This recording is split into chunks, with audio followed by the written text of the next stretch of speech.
By DJ Vikas Sitamarhi.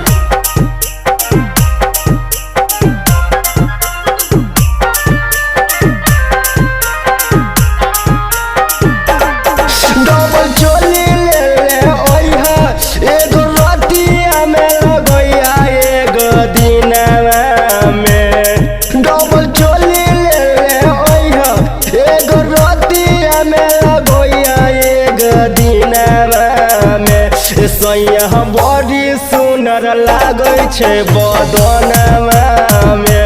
सैया बड़ी सुनर लागै छै बदनवा में।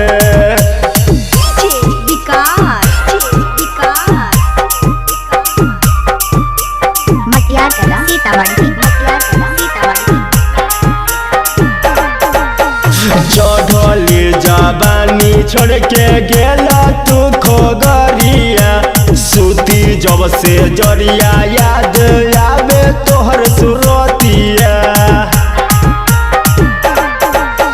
चढ़ली जवानी छोड़ के गेला तू खोगरिया। सूती जब से जरिया याद आवे तोहर सुरतिया। भले पायल भूली जाइया बाकी झुमका ले ले आइहा तू चौहानवा के। भले पायल भूली जाइया बाकी झुमका ले ले आइहा तू चौहानवा के। सैया बड़ी सुनर लागै छै बदनवा में। सैया बड़ी सुनर लागै छै बदनवा में।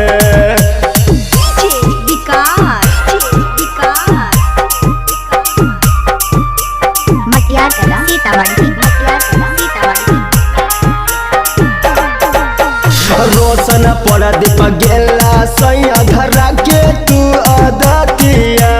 दिनवा ते कटिए जाय छै कटै छै न रतिया।